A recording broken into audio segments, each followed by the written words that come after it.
Les supporters de Villarreal, ils ont sifflé Lamine Yamal. Eh bien, ils ont commis une grave erreur, une grosse erreur.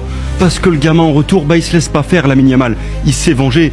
Le but du break, allez hop, il vous met un but. Et ensuite, avec un peu d'arrogance à sa manière, une petite humiliation avec cette célébration où il mime un sifflet. Un retour de bâton tout simplement, vous le sifflez, il vous siffle. Mais pourquoi les supporters de Villarreal sifflent Lamine Yamal? Parce qu'attention, il a osé revenir sur le terrain après un attentat de Renato Veiga. Donc il se fait siffler parce qu'un joueur qui aurait pu lui arracher la cheville, vraiment le geste est horrible, c'est vraiment un attentat, il revient et finalement il n'est pas blessé. Non mais arrêtez, c'est votre joueur que vous devez siffler, c'est lui qui doit se faire siffler. Il touche au football, il touche à Lamine Yamal et en plus...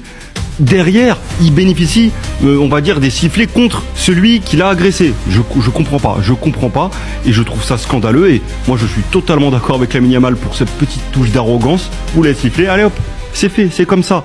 Et que ces joueurs, ces bouchers qui sont là pour arracher les chevilles, et je pense que Lamine Yamal va connaître un peu comme Neymar a pu connaître en Espagne ou même en France, des mecs qui sont là pour lui arracher la cheville. Et pourtant, Renato Veiga, c'est quand même un joueur d'expérience, un bon défenseur, qui a joué dans de grands clubs comme Chelsea ou la Juve, mais ça n'empêche que lui aussi, il veut se taper Lamine Yamal, il veut se le faire, l'espagnol, le portugais. Bah écoute, c'est comme ça, mais t'as pris carton rouge, ton équipe, elle a été pénalisée, et au final, c'est lui qui aurait dû être sifflé, parce qu'à cause de lui, Villarreal a totalement perdu.